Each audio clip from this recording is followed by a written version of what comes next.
Hello and welcome to the DrivingMaul show, coming to you at 8 p.m. every single Monday morning. Oh shit. Yes, it's 7 a.m. Morning. Sorry, 7 p.m. Sorry, not 8 p.m. Because I'm being daddy taxi, and so I've got to get on the road in half an hour. So I know I've got cornflake here, and that normally means it's a 3-hour show. So how we're going to get down to 30 minutes, I have absolutely no idea whatsoever. But as this is the last time we're going to see him this month, or for about, for more than a month now, he thought he'd better come on. So how are you doing, sir? I'm good. I'm good. Look, I'm going to miss rugby for a few weeks. It's going to be sad, but I feel like I've gone out in a good way in these last couple of weeks with my rugby and my picks and my predictions. So, yeah, it's going to be good to have a wee breakaway, but hopefully Super Rugby is living well until I get back.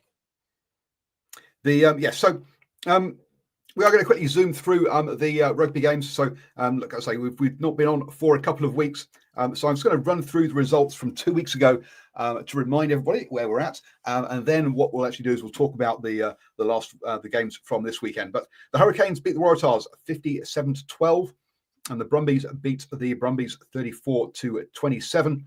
We then had perhaps the shock result of the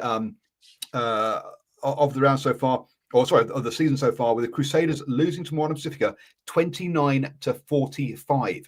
A big win for Moana. That was off the back, remember, of their win over the Hurricanes as well. And that destroyed my 4 home wins multi. And the Reds beat the Force 28-24 with that one. Is there something you want to jump in on actually any of those things before we look at this last week in a bit more detail? All I have to say is we doubted whether Ardie Savea could have the impact that we hoped he could have at Moana Pacifica, right? We hoped he would. We hoped he would drag them up and he'll drag them kicking and screaming into a better team. The results like that, they give me that bit of confidence, that he is actually working, and that has been a great move for the team. And yeah, they're up and up, as we've seen for the next couple of weeks as well. They're doing really, really well. So, Ardie's the key. You want to rescue your franchise? Just sign a little Ardie Savea. He'll do it. Oh, look, I think that's a bit unfair on Tana Umaga, the head coach, and the players as well. Because let's watch last season. In their first season, they won 1 game. Then they won 2 games in the next season, and then last year they won 4 games. So they were heading, projecting in a much in a better direction already. And whilst there were still calls last year for what's the point of Moana Pacifica, they keep losing. They did get more wins that season than they had done the 2 previous seasons combined. And so they were definitely heading in the right direction. And they were also better than the Crusaders. And you know what it really is? It's the South and impact their forward pack. Guys like Pellegrini, Willie Havili just getting more and more experience and being a better and better player at this level, and just finishes Tamut Falau, guys like that. It's just experience, right? That's what we've seen with the Sunwolves and the Hawaiians back in the day, and now we're seeing again. It's years, and there are guys that have been there 2 or 3 years now, starting to get used to this level. They're stepping up, and it's showing results. History's proven it. Why do we keep doubting it? Not just there you go. Consistency of players getting time this thing. I mean, like William Havili hadn't played Super Rugby 4 years ago. Now he's got 4 years of Super Rugby under his belt. And he's an international player as well. But also, I think you got to say that Tana Umaga has definitely created a shift that from when Aaron Major, is that right? It was the coach before, right? Yeah.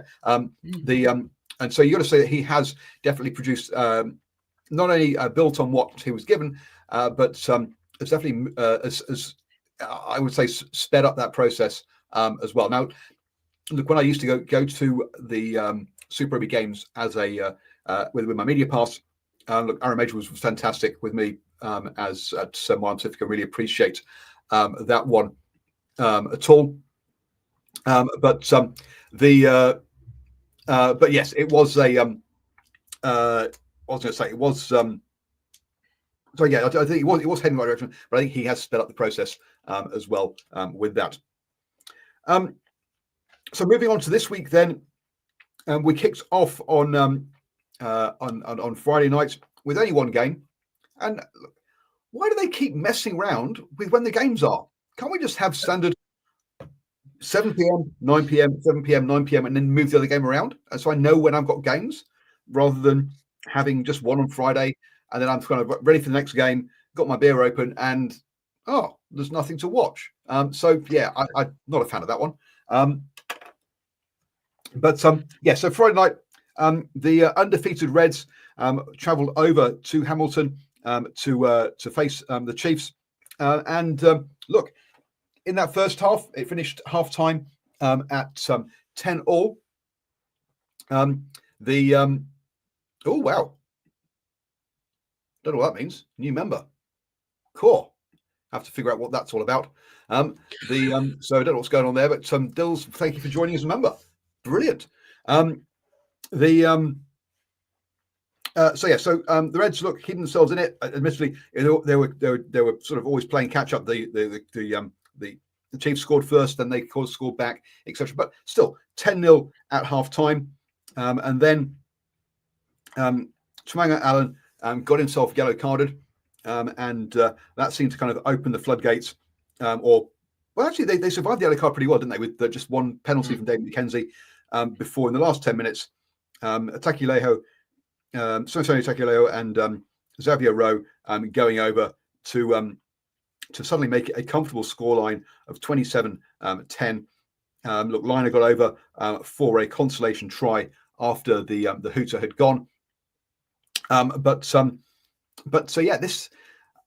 This is a kind of thing from the Chiefs, isn't it? I mean, against the Blues, they also blitzed them in the second half, and they're definitely coming out. They're definitely you need to get ahead in the first half because boy, they're coming at you after half time, aren't they?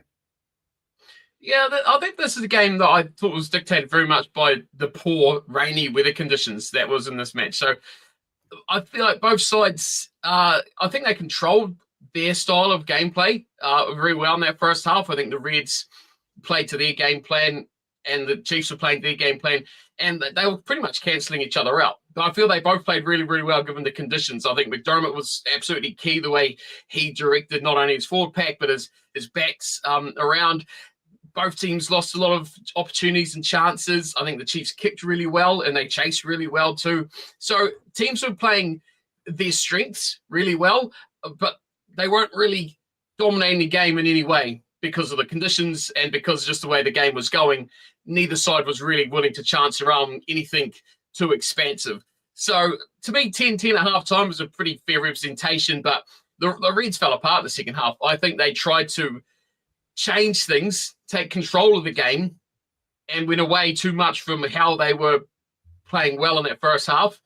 Lost their way. Chiefs, they're like you say, second half, they're a good team at taking over. They took over. Those last couple of tries didn't really blow it out.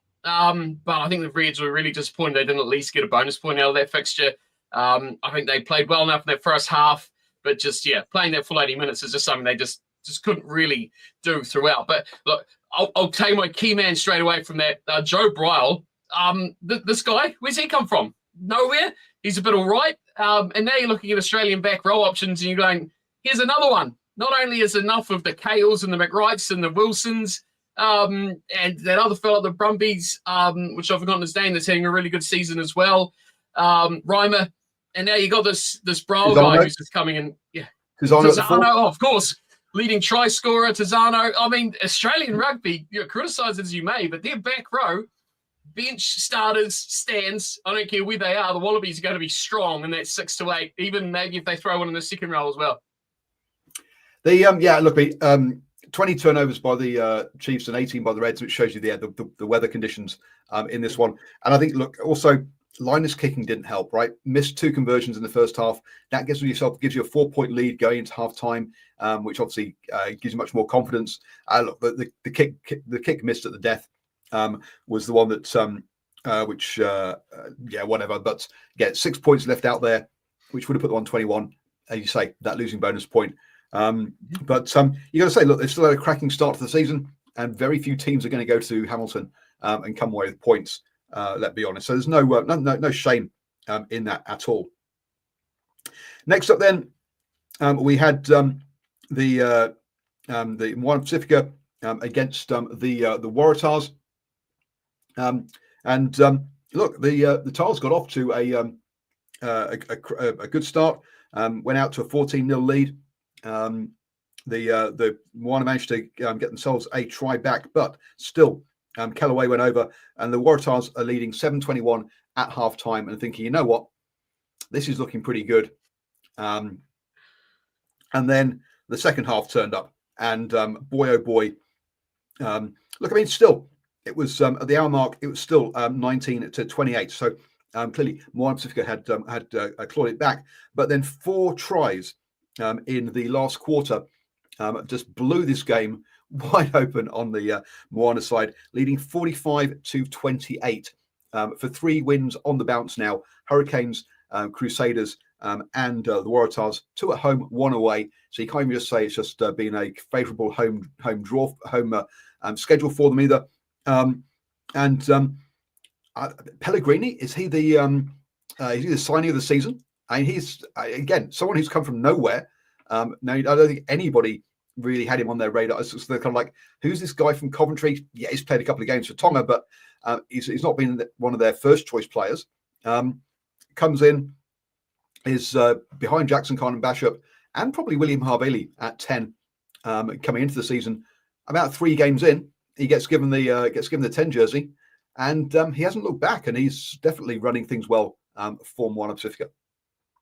He's transformed the team. I mean, he is a key cog in why this team has gone from again your target as a win and attempted bonus point to now a dangerous matchup, whether you're home, whether you're away.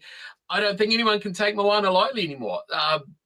Pellegrini's been brilliant. I think, look, Havili needs big props for him. At fullback, is it his natural position? Is it not his natural position? No one really knows. He doesn't know either. Who cares? He's playing that pivotal role between the two of them. I just think so much about this team is starting to gel, is what's major about it. And yes, they went behind, but they 14 points behind. It was 21-7, wasn't it? But they weren't 40 points behind, or 25 points behind. They in previous weeks have been getting smashed in that first half an hour. Yeah, they got beaten down, but they were still, they know that they are capable of going bang, bang, and poof, the game's back on. It's all tied up. You've won a couple of points. But to just go bang, whammy, smash, and completely, like, you've got Wallabies, like experienced Wallabies sitting out there going, I don't know what to do. They're just completely bewildered about what this Moana team was doing. Some of those tries were just, that Pellegrini try from the Harvey break, little grubber kick. His pace, just the way he controls the game, he kicks well. The combinations are working. The team's gelling. Players are knowing their roles. They're knowing what they can and they can't do, what they should be doing, what they shouldn't be doing. The faith in their teammates is growing. Look, things are coming really, really well for them. What I will criticize about this match, though, who approved those kits? I mean, we go on about the international, the blind, dark, and light sort of thing for the colorblind people. Light blue and 2-tone blue? I mean, come on. Someone should have played in the white or something. That's my only criticism. Good match, though. To me, that was the difference between the Waratahs playing professional, structured sort of Australian rugby, using their pack and just slowly building their game up, to Pacific Island rugby of just like, hey, we're feeling hot, let's go, bang. And they destroyed them. So much fun. Their second half was amazing. And look, this is... And I guess we've already talked about some Pacifica during the when the Crusaders game, and you're obviously saying Artie Surveyor's dragged them up. But remember, in that Hurricanes game, Artie Surveyor wasn't on for the second half when they actually came back and won it. Yes, there is belief, but there isn't belief in the same. I mean, one of the problems we had with Artie Surveyor at the Hurricanes was it seemed like the rest of the team were waiting for him to do stuff, and they were there to support him. Yep. Whereas in this, I don't. Again, more aren't trying to climb on his back, or they're not saying, right, yeah, piggyback us up and take us there. You got players like Miracle Failangi, who is saying, you know what, if he can do it, I can do it too, and I'm going to prove I'm as good as he is. It's more inspirational as to this is what you can be, rather than I'm here to help you guys.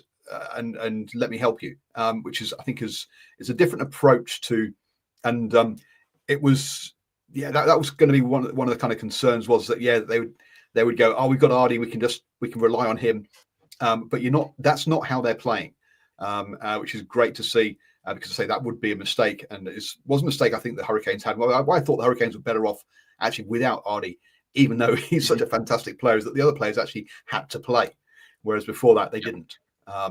From that point of view, so great to see. The final point for Moana is Felici Tofo, the prop with a hat trick. When's the last time? And the next time you'll probably say that. Yeah, first 3 tries as well. Madness. And that's true. I was having a quick look, and no, it's not the. He didn't get the last try. That was different. I'll let you say his name, because there's just too many dashes and commas and things. Confuse me with that. I'm much better when I can actually hear someone's name and then go for it, rather than try and read it off the off that. So yeah, Martin going fantastic, going great. Unfortunately, we can't say the same about the Drua, where in seasons gone by we've gone, you know what, going to Fiji is very, very hard. Pretty much the only team that had won there was the Hurricanes, and that was in Suva. It wasn't in the Tour, but they did win other games in Suva. It wasn't like they didn't win there. And this season, what is it? The Brumbies have beaten them over there. And the Crusaders have gone and done it too. Yes, they got that win over the Chiefs at home, but that's been the only one so far, which is kind of concerning. They seem to have not progressed in the same way, they haven't progressed in the same way that one haven't seemed to have gone backwards, unfortunately. For the first half, then the Crusaders, Noah Hotham, Salfin, Finnikai, all going over. They're kicking, left 3 kicks out there, so it was only, in inverted commas, a 17 point lead at half time. Then stretched it out to 0-31 just off the hour mark, and pretty much, look, it's all over. Let's be honest. A couple of consolation tries from Fiji, making it 14-31, make the scoreline semi-respectable, but this was not in any the Drua weren't in this one at all, which is a real shame, and especially over in Fiji, where we're used to them winning over there in that one. So I don't know what's gone wrong with the Drua this year. Yes, there's been a change in head coach with them. Or did that happen last year? That Mick Bride has moved up and is just doing the Fiji now, that Jackson is now the head coach after being assistant head coach there for a while. So yeah, a bit disappointing on. Talking of jerseys though, if you turned on and watched the game, you'd think that the Crusaders were the Fijian team, and the Fijian team weren't, with someone else. So yeah, again, why can't teams just play in their colours? Okay, I guess this is the black and white TVs, but it did look like the away team was Fiji, and I switched it on, was kind of watching and thinking, okay, yeah, the Drua are going well here, and then cognitive had to go click. Oh, hang on a second, no, they're not. That's the Crusaders. So yes, another bad jersey selection there with this one. I was going to say my second jersey insulting talk about the next game, but we can go with this game. It's all right. But look, I mean, Dills will be happy with my comments on this one, because I just think the Crusaders come to this game and they had a game plan, and they had a game plan that they stuck to, and they had a game plan that worked. And it's easy when you have a game plan that's working. You don't need to change anything. You just keep things as they're going. They kicked well. They pinned the Drua down. They were clever. They were smart. And they just executed the game plan really, really well. It took 65 minutes for the Drua to score a try. If you can shut out the exciting, explosive, exciting Steven-style sort of Drua guys and not let them score a try and just destroy the morale, it's going to make it very, very hard for them. Look, the Crusaders had a great game plan that worked. Second half, though, we go from the game plan of with the ball and winning territory in that they spent a lot of time, the Crusaders, on defense in that second half, and they kept the draw out.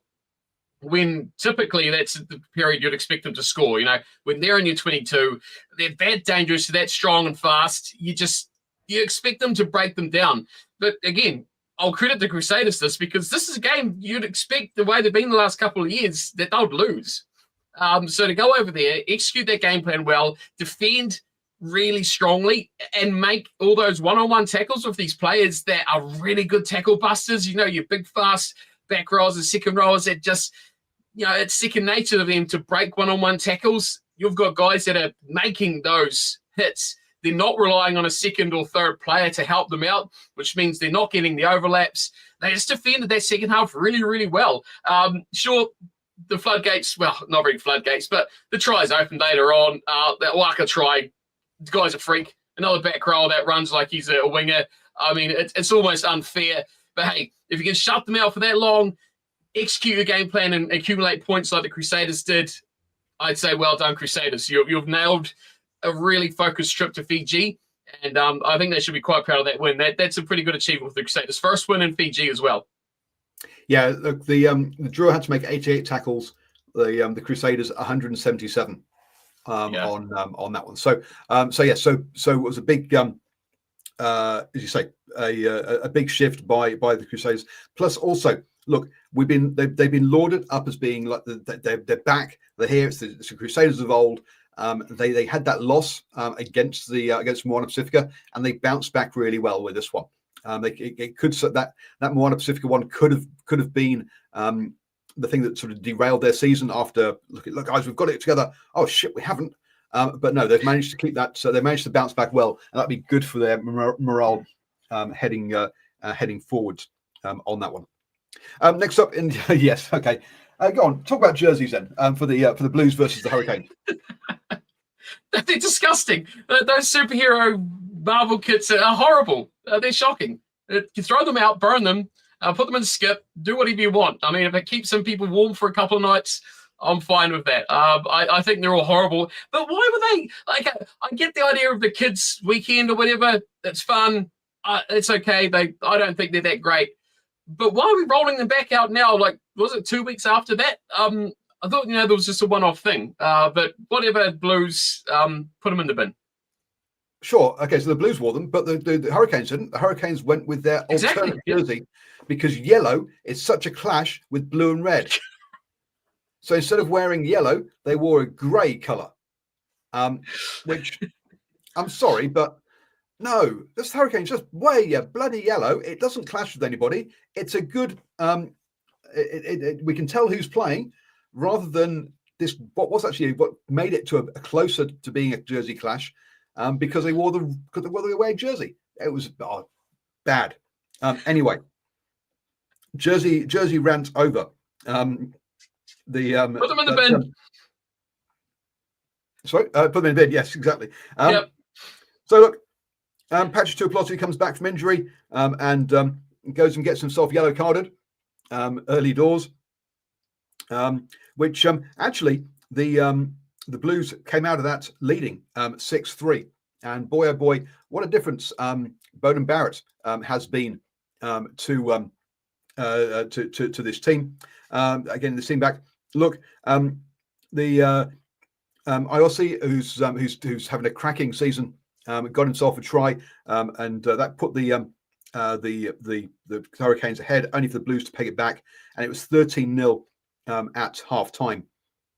And that Retina try was the only try that the Blues were going to get, because after half time, look, it was two Barrett penalties to a Punavai try that Hohepa couldn't convert, and look, his 3 missed kicks to 1 by Barrett was the difference in this one. Unfortunately, and that shows you the quality. It shows you the importance of having a goal kicker. And for the Blues, who are having a real tough season, this was the kind of game that they needed to sort of just get over the line here with this one, because let's be honest, as I say, with those extra kicks, the Hurricanes could very easily have won this one. It was a 1 point. It was a 1-pointer, and boy oh boy, it was tight. in this one. It was almost an old school test match, wasn't it? The way it was very un-Super Rugby like I was saying. Now we're used to 40s and 50s in our scorelines, not less than 20. So it was a bit weird. But for me, the Blues, this was tenacious from the Blues. That's how I'd describe their performance. I think they were spirited. I thought they defended really well. And I think this was a game where neither pack, more so the back row, could really get dominance over the others. So this was, I think, two very good New Zealand back row sides going against each other and neither really being able to control the game at all. Where is Tui Pelotu gone? Because, he was so good last season. He is certainly missing. I think he's peaked and he's gone back downhill again, which is a real shame because I thought he was really, really good. But he's not had a great season this year. Also injuries, and maybe he's not just getting. He actually just needs a couple of games where he's not injured to get back up. Or yellow carded would be good as well. The yellow card didn't help, no. But we have to move on because we're running out of time. So next game. We don't need to talk about the next one. It's all right. Let's just go because we have got cards in this one. Look, the Hurricanes got themselves out to a nice lead at 7-20 after 27 minutes. Nariki. Look, it's great to see him. There's a player who now he's got fit and is actually stringing some games together. Is looking really good, and it's great to see him back after a number of years where he's just been in and out the side because of injuries and just not been able to put his form together. But Payangamoso and a Greeley try after the buzzer meant that the Force pegged it back to 19-20. A Harry Potter try, a bit of magic. Ho ho ho! What awful puns! Got the Force into the lead, and but the problem was that as he scored that try, Whitty went in and his knee caught Harry Potter's head, and that was started off as a yellow that got upgraded to red. So that's 20 minutes without a player there, and before he. Before he was replaced, Nariki also then goes and gets a yellow card as well, just as he's getting replaced. So basically, for pretty much the whole of the second half, effectively, the Highlanders were down a player. Yes, Tompkinson also got yellow carded, but by then it was a 2-score lead at 29-20, and the Force hung on to that one there for that. And yes, I should have some sort of curse on me for that bad pun. Look, I never really got that confident about this game, to be honest with you. I thought it's a game the Highlanders could win, and they started really well, like you said, but the second half, it just fell apart. I mean, they were right in it. Halftime, I thought it was good. I did enjoy the very contrasting styles of play, despite the very, very good conditions it was in the sun. How the two teams would play. I think the short kicking game was a winner for both in that first half. But the changes, I mean, I haven't seen what happened to Tangitau.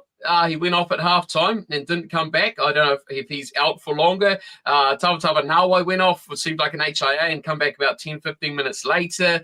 All those impacts, all those players, a stupid sliding knee into the head of Potter was just dumb. I mean, he was already over the line. Why even bother? It was just silly. It was stupid, and that just, to me, was just a number of things. Just snowballed, right? Stupid thing, unfortunate thing, injury, key players missing. The head was gone, and I was like, this could get really, really nasty. So for the bench to come on, and I think just not let it get too bad. I think a bonus point would have been a really good result for the Highlanders with the way that second half went. To only lose it by 9, it could have been a lot worse. But 22 unanswered Force points in their second half. Yeah, they really did dominate, and they took that game. Credit to them. Force have been really good this year. And so very quickly on to the table then. The Chiefs are top, ahead of the Crusaders, and then the Reds, with the Force, Brumbies and Waratahs. So 4 Australian teams still in the top 6.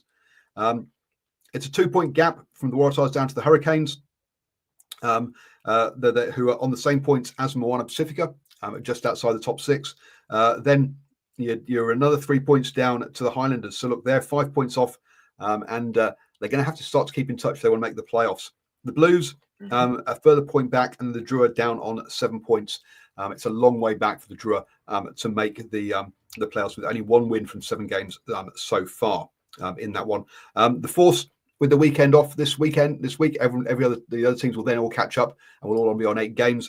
So yes, the Force could fall out of or just out of the top 6, but looking good, as you say, compared to, again, the Force, another team that you would normally expect to be, especially away from home, a try bonus point win is what you're aiming for, but they've had a cracking season.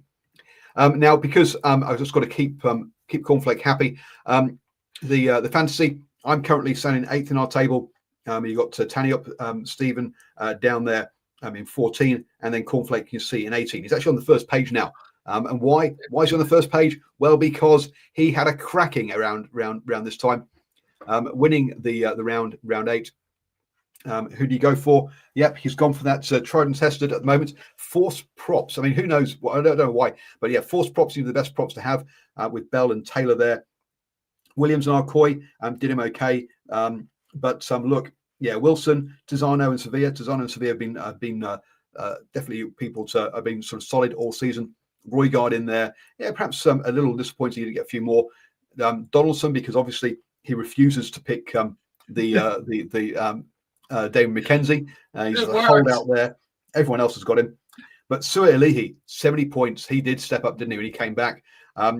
Yep. I also went with him, but I thought it was a bit of a risky pick because he hadn't. But yeah, he did this time.